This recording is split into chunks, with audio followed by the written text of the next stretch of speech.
Assalamualaikum warahmatullahi wabarakatuh. Perkenalkan, nama saya Dr. Winda Widianti, SKM MM. Saya adalah seorang dosen tetap pada program studi manajemen Fakultas Ekonomi dan Bisnis di Universitas Mercubuana.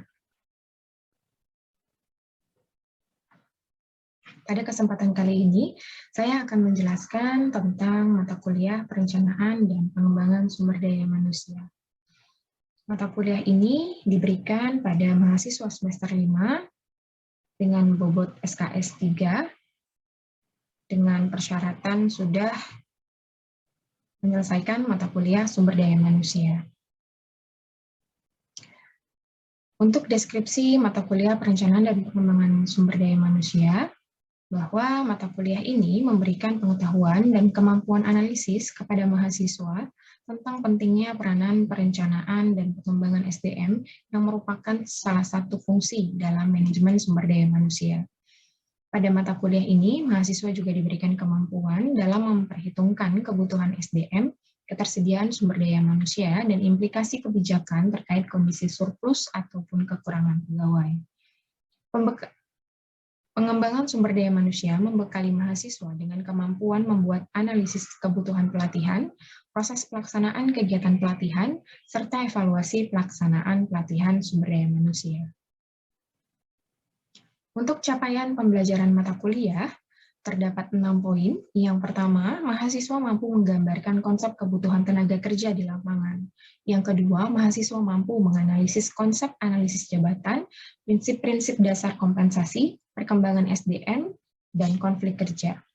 Yang ketiga, mahasiswa mampu menyimpulkan dan membuat garis besar tentang pengetahuan SDM berbasis kompetensi dan manajemen kinerja dalam organisasi.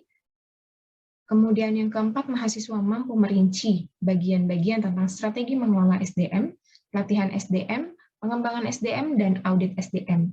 Yang kelima, mahasiswa mampu menyusun blueprint tentang rancangan pelatihan dan pengembangan SDM.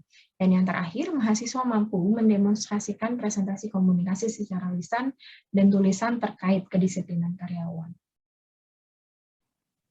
Untuk materi pembelajaran dari mata kuliah perencanaan dan pengembangan sumber daya manusia terdiri dari 16 pertemuan. Yang pertama adalah pasar tenaga kerja, kemudian yang kedua adalah analisis jabatan, yang ketiga prinsip-prinsip kompensasi, yang keempat perkembangan SDM, yang kelima konflik kerja, yang keenam SDM berbasis kompetensi, yang ketujuh manajemen kinerja, yang kedelapan akan dilakukan kuis, yang kesembilan strategi pengelolaan sumber daya manusia, yang ke-10 pelatihan sumber daya manusia, yang ke-11 pengembangan sumber daya manusia, ke-12 audit sumber daya manusia, ke-13 rancangan pelatihan dan pengembangan sumber daya manusia, pertemuan ke-14 dan ke-15 akan diadakan presentasi komunikasi dan disiplin, dan yang terakhir adalah ujian akhir semester. Untuk sistem pembelajaran terdiri dari 2 sistem. Yang pertama adalah asinkronus, di mana dilaksanakan melalui Learning Management System, yaitu umbpost.mercubuana.ac.id, dan yang kedua adalah sinkronus sistem dengan melalui Google Meet ataupun Zoom Meeting. Untuk metode pembelajaran yang digunakan pada asinkronus, dilakukan upload dari modul. Mahasiswa juga bisa melihat video dari atau URL dari bahan yang diberikan oleh dosen pada laman pos, kemudian juga diberikan forum diskusi, serta kuis. Untuk metode pembelajaran pada sinkronus, dilakukan dengan ceramah, studi kasus, diskusi kelompok, dan juga praktikum untuk presentasi tugas. Untuk interaksi dosen dengan mahasiswa pada asinkronus dilakukan ketika melaksanakan forum diskusi pada laman pos. Untuk interaksi dosen dengan mahasiswa pada sinkronus tatap maya dilakukan dengan tanya jawab untuk studi kasus pada setiap materi yang diberikan oleh dosen kepada mahasiswa, juga ketika mahasiswa melakukan presentasi dan dosen akan memberikan feedback dari tugas yang dilakukan oleh mahasiswa. Berikutnya adalah sistem penilaian pada mata kuliah perencanaan dan pengembangan sumber daya manusia. Setiap materi pembelajaran memiliki indikator penilaiannya masing-masing. Pada materi pembelajaran pertama, mahasiswa mampu menggambarkan konsep kebutuhan tenaga kerja di lapangan, memiliki indikator penilaian kemampuan mahasiswa yang dapat menggambarkan konsep dasar akan perhitungan kebutuhan tenaga kerja sumber daya manusia di lapangan. Pada materi pembelajaran kedua, mahasiswa mampu menganalisis jabatan dalam organisasi, memiliki indikator penilaian kemampuan mahasiswa dalam menganalisis jabatan dalam organisasi. Materi pembelajaran ketiga, mahasiswa mampu menganalisis tentang prinsip-prinsip dasar terkait kompensasi, memiliki indikator penilaian kemampuan mahasiswa dalam menganalisis prinsip-prinsip pemberian kompensasi di lapangan.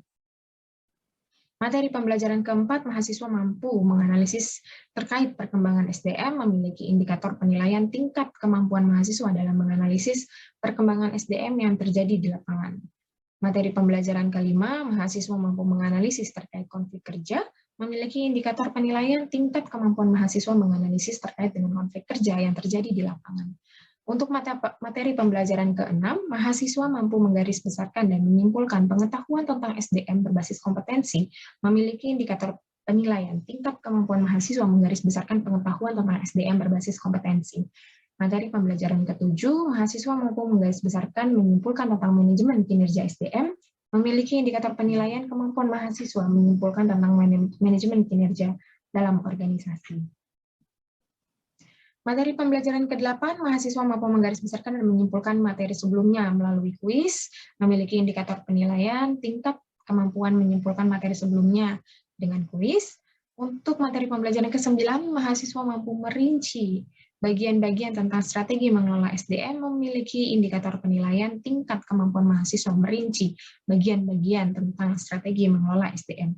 Materi pembelajaran ke-10, mahasiswa mampu merinci bagian-bagian tentang pelatihan SDM, memiliki indikator penilaian tingkat kemampuan mahasiswa merinci bagian-bagian tentang pelatihan SDM.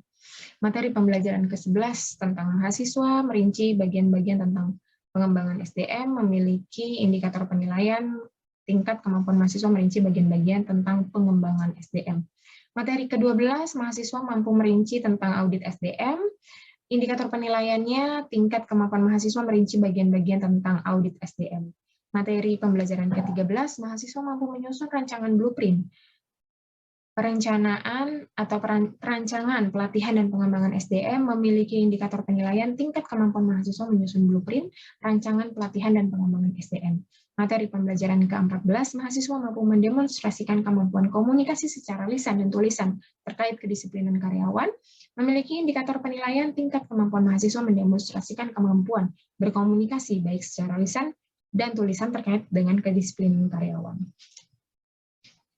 Materi pembelajaran ke-15 memiliki indikator penilaian yang sama dengan materi pembelajaran ke-14.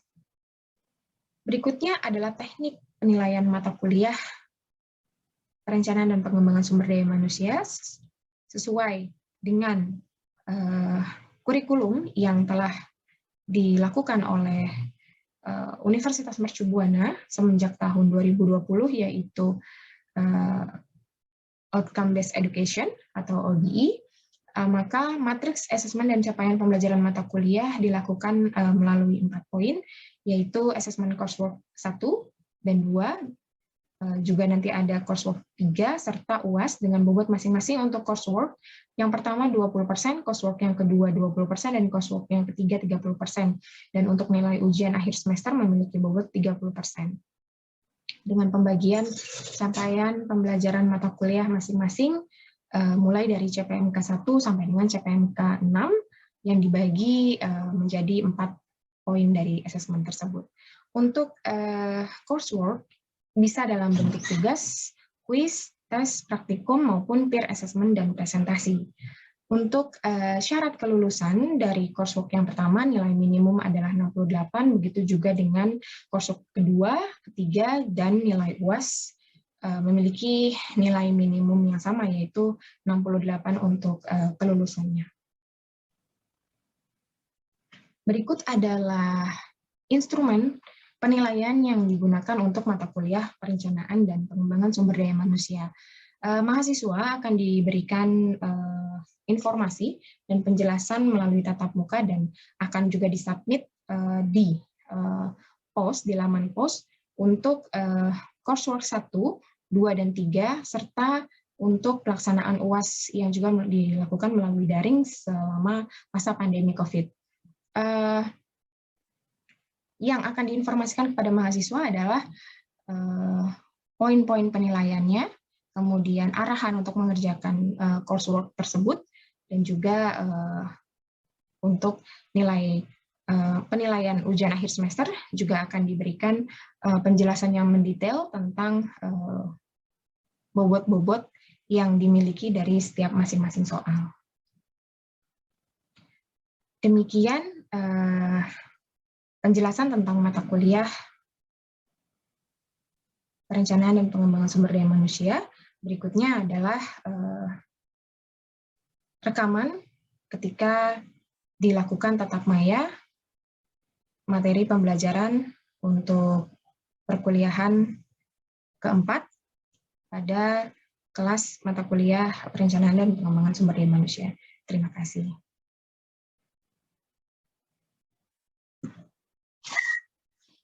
Oke, selamat siang teman-teman semuanya. Sehat-sehat semuanya hari ini ya. Kita hari ini di kesempatan pertemuan tatap muka yang keempat, saya juga akan coba membahas lagi untuk rencana perkuliahan kita. Saya coba ulang untuk 1 semester ke depan, ya. Oke, teman-teman sudah terlihat sebelumnya untuk share screen saya? Sudah, Bu. Sudah, Bu. Sudah, Bu. Sudah, Bu. Ya, jadi untuk mata kuliah Perencanaan dan Pengembangan Sumber Daya Manusia ini, ya, yang akan kita jalankan selama 1 semester ke depan, berikut adalah kontrak perkuliahannya. Yang teman-teman perlu ketahui, untuk presensi, teman-teman memiliki persentase sebesar 10% ya, kemudian nanti kita akan ada tugas besar 30%, kemudian untuk tugas besar 2 juga kita akan lakukan dengan persentase nilainya juga 30%, kemudian UAS dengan persentase yang sama yaitu 30%, dengan total bobot semua 100%. Jadi teman-teman harus perhatikan untuk absensi maksimal teman-teman tidak menghadiri perkuliahan ini adalah 4 kali, kemudian untuk tugas besar 1 dan tugas besar 2, masing-masing di pertemuan ke-6 dan pertemuan ke-12, teman-teman nanti akan saya sampaikan juga untuk template ya, apa yang perlu dilakukan ya untuk tugas besar 1 dan 2-nya. Kemudian berikutnya saya akan coba jelaskan teman-teman untuk rancangan pembelajaran kita selama 1 semester ke depan, itu terdiri dari 15 pertemuan, ya, dengan masing-masing materi sesuai dengan silabus yang juga sudah saya submit di pos ya, karena kita masih dalam masa pandemik, jadi perkuliahan kita dibantu dengan sistem pos. Setiap minggunya saya akan submit modul, juga forum dan kuis nanti akan ada di pertemuan 8 ya, berikut dengan kita presentasi untuk tugas besar 1 dan tugas besar 2-nya.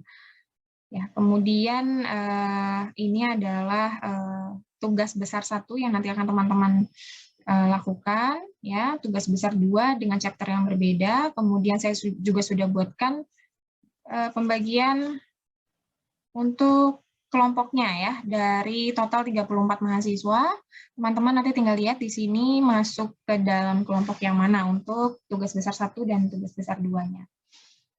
Oke, sampai sini ada yang mau ditanyakan dulu teman-teman untuk kontrak perkuliahan yang akan kita laksanakan selama 1 semester ke depan? Silahkan jika ada yang ingin ditanyakan.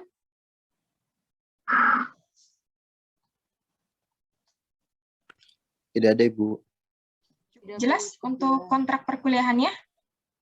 Sudah jelas, Bu. Jelas, Bu. Sudah jelas ya, oke. Baik, kalau gitu nanti kontrak perkuliahan ini juga akan saya submit di pos ya, jadi teman-teman bisa diakses dan tolong nanti bantu untuk ketua kelasnya mengingatkan untuk reminding teman-teman yang lain, terutama untuk pengumpulan tugas besar 1, tugas besar 2. Gitu ya. Baik. Mungkin selanjutnya kita akan langsung masuk ke materi kita di tatap muka hari ini. Ya. Saya akan tampilkan PPT untuk pertemuan keempat kita sesuai dengan silabus, yaitu pengembangan sumber daya manusia.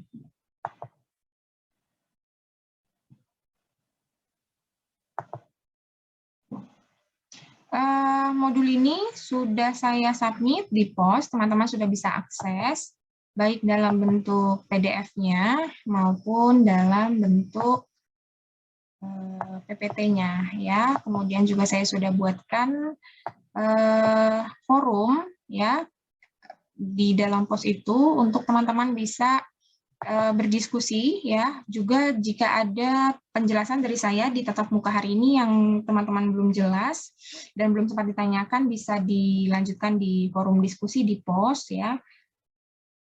Dan tatap muka hari ini saya akan coba menjelaskan tentang materi kita yang keempat, yaitu pengembangan sumber daya manusia, ya, terkait dengan perencanaan dan pengembangan sumber daya manusia seperti yang sebelum-sebelumnya sudah kita lewati bareng-bareng juga, ya, kita bahas bersama, ya, seberapa penting perencanaan dan pengembangan sumber daya manusia itu dalam sebuah perusahaan, ya, perusahaan ataupun organisasi lainnya, ya, yang memiliki tujuan dan visi misi yang jelas, terutama mungkin untuk di bidang bisnis, ya.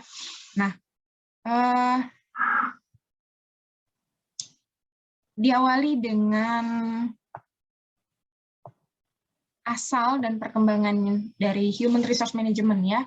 Kita modelnya diskusi saja, jadi teman-teman ketika saya menjelaskan, jika ada yang ingin ditanyakan bisa langsung raise hand, ya, atau bisa langsung open mic untuk bertanya, ya, untuk berdiskusi. Jadi dipersilahkan bagi teman-teman untuk langsung open mic dan berdiskusi tentang topik yang sedang kita bahas kali ini. Oke? Baik. Jadi untuk asal dan perkembangan human resource management itu dimulai di tahun 1965 dari Maslow, ya, yang menyarankan bahwa memperlakukan bagaimana HRM, ya, human resource management ini memperlakukan manusia, orang sebagai sumber daya yang berharga, ya, melalui apa yang disebut sebagai manajemen Yuxian, ya, memberikan keunggulan kompetitif, ya, atau manajemen yang tercerahkan, ya, yang menjadi penentu juga bagi persaingan. Jadi seperti di pertemuan sebelumnya yang sudah kita bahas juga bahwa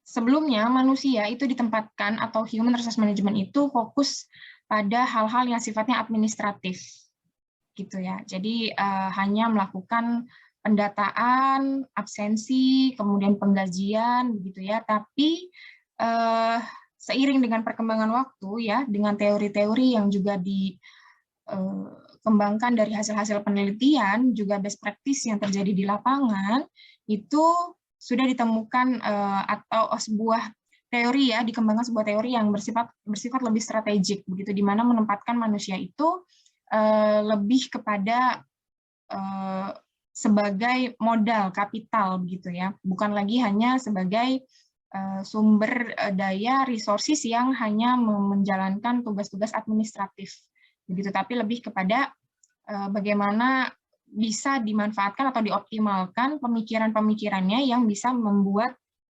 praktek manajemen sumber daya manusia ini lebih baik, begitu, ya. Jadi tidak hanya berfokus pada hal-hal yang bersifat administratif.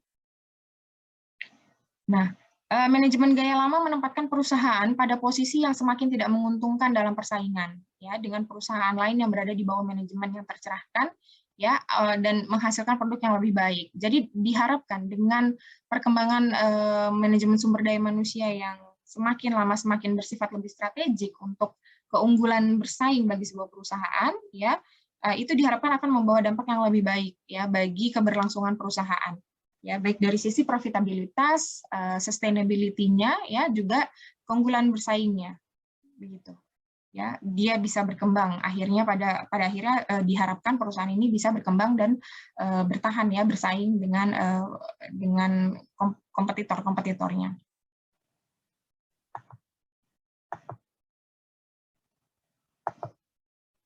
Oke. Berikutnya manajemen orang dan kinerja bisnis ya. Ini ditekankan fungsi dari sumber daya manusia terhadap kinerja bisnis ya pada perusahaan-perusahaan yang memang berfokus pada profitabilitasnya mereka. Jadi sumber daya dalam suatu organisasi itu adalah terbatas, maka menjadi penting untuk diprioritaskan dan untuk agar menghasilkan efek yang maksimal pada kinerja si perusahaan tersebut. Nah, kesulitan yang dihadapi manajer itu adalah mengetahui faktor mana yang paling berpengaruh. Nah, teman-teman di sini yang menjadi pelaku ya, teman-teman di sini kan sudah berada di lapangan begitu ya, di lapangan di mana teman-teman paham seperti apa sih kondisi di lapangannya, betul nggak? Kalau saya boleh bertanya nih ya ke teman-teman yang ada di sini, siapa di sini yang sudah merasakan bahwa pentingnya sumber daya manusia itu dikelola dengan baik supaya bisa menghasilkan tadi efek yang maksimal ya, impact yang maksimal terhadap kinerja perusahaan. Silakan, ada yang ingin sharing seperti apa urgensinya gitu ya pengelolaan sumber daya manusia ini di dalam perusahaan yang teman-teman jalani sekarang. Mbak Mina, mungkin? Mas Matius? Mbak Sisweni? Silahkan, boleh langsung di open mic? Atau yang lain bisa langsung raise hand, open mic?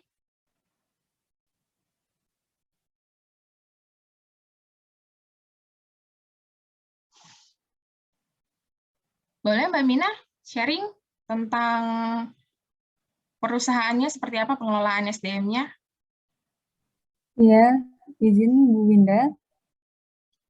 Jadi kalau untuk di perusahaan tempat saya bekerja, alhamdulillah untuk pengelolaan SDM-nya sudah sangat baik. Dan seperti tadi yang Bu Winda katakan, itu sangat berimpact kepada kinerja perusahaan. Contohnya kayak gini, mulai dari pelatihan ataupun pengembangan pegawai, terus dari budaya organisasinya juga, pokoknya yang berhubungan dengan pengelolaan SDM, itu kan biasanya juga diukur. Nah, dari tahun ke tahun, kinerja perusahaan kami juga meningkat, seperti itu, Bu. Ya, terima kasih Mbak Mina untuk sharingnya. Jadi betul sekali ya teman-teman bahwa memang prakteknya di lapangan bahwa terlihat sekali perbedaan antara perusahaan yang concern terhadap pelatihan ya pengembangan sumber daya manusianya dibandingkan dengan perusahaan-perusahaan yang hanya sekedarnya untuk terkait dengan ini ya.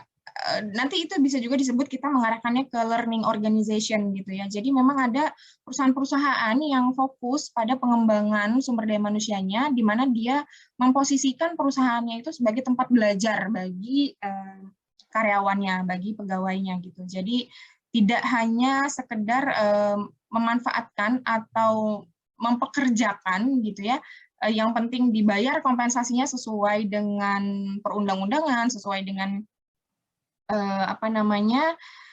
pekerjaan yang mereka kerjakan, tapi memang banyak gitu ya sekarang perusahaan-perusahaan yang sudah aware gitu ya terhadap perkembangan sumber daya manusia ini ya, di mana mereka menempatkan perusahaannya sebagai perusahaan tadi learning organization. Jadi terus berkembang, memperbaharui, terus mengoreksi diri, terus mengikuti perkembangan dari pengelolaan sumber daya manusia yang baik ya, karena memang terdapat impact gitu ya yang nyata dari pengelolaan sumber daya manusia yang baik terhadap kinerja perusahaan mereka begitu ya, di mana sudut pandangnya bukan lagi manusia itu sebagai resources yang dimanfaatkan, tetapi lebih kepada kapital atau modal yang bisa dioptimalkan ya untuk bisa achieve dari goals dari si perusahaan, yaitu tadi ya profitabilitas, sustainability dan growth-nya gitu. Nah, sampai sini ada yang mau ditanyakan, teman-teman? Ini yang terakhir, slide terakhir ini adalah studi kasus ya. Teman-teman nanti bisa dibaca ya untuk studi kasusnya, kemudian juga bisa didiskusikan di forum ya yang sudah saya posting di post. Tadi teman-teman bisa lihat dan bisa langsung diakses untuk memberikan feedback ya dari studi kasus ini. Ya, nah sampai sini dulu teman-teman ada yang mau ditanyakan atau tidak sebelum saya menjelaskan tugas untuk teman-teman kerjakan. Silahkan jika ada yang ingin ditanyakan.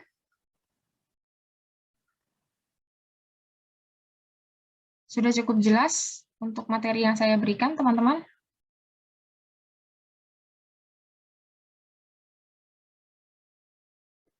Cukup jelas, Bu. Oke. Kalau gitu, terakhir sebelum kita cukupkan pertemuan hari ini, saya coba sampaikan untuk tugasnya ya. Ya, ini tugasnya. Ya, untuk tugas besar pertama, teman-teman membuat paper ya tentang human resource development ya dari e-book yang sudah saya berikan ya. E-book yang sudah saya berikan teman-teman buat ya dalam paper minimum 10 halaman ya di Word ya. Kemudian kalian buat juga PPT-nya untuk nanti kalian presentasikan di tatap muka ke-6 ya. Pembagian kelompok dikerjakannya sesuai dengan pembagian kelompok yang sudah saya sampaikan di kontrak perkuliahan tadi ya. Teman-teman bisa akses lagi slide-nya ada di post ya.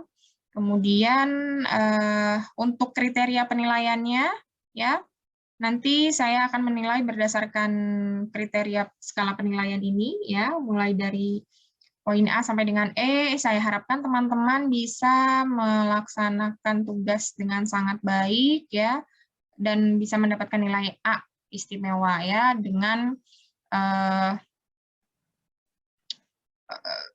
kondisi paper yang bagus sesuai dengan apa yang disampaikan di Ibu. Kemudian juga dari presentasinya nanti juga akan saya nilai tiap kelompok. Begitu ya. Mau ada yang ditanyakan untuk tugas besarnya? Nanti kalau kurang jelas bisa ditanyakan di grup, juga bisa ditanyakan melalui ketua kelas juga bisa. Format ini juga sudah saya posting di post, jadi nanti teman-teman juga bisa akses dan dipelajari lagi dan dikumpulkan sebelum tatap muka ke-6. Di tatap muka ke-6 sudah siap untuk dipresentasikan untuk masing-masing kelompoknya. Gitu ya, teman-teman? Baik, Bu. Baik, Bu. Oke. Berarti saya cukupkan ya untuk tatap muka hari ini. Terima kasih sebelumnya. Jangan lupa untuk diisi forum di postnya. Saya tutup dengan membaca hamdalah. Terima kasih. Assalamualaikum warahmatullahi wabarakatuh. Terima kasih, Bu. Terima kasih. Bu. Ya, sama-sama.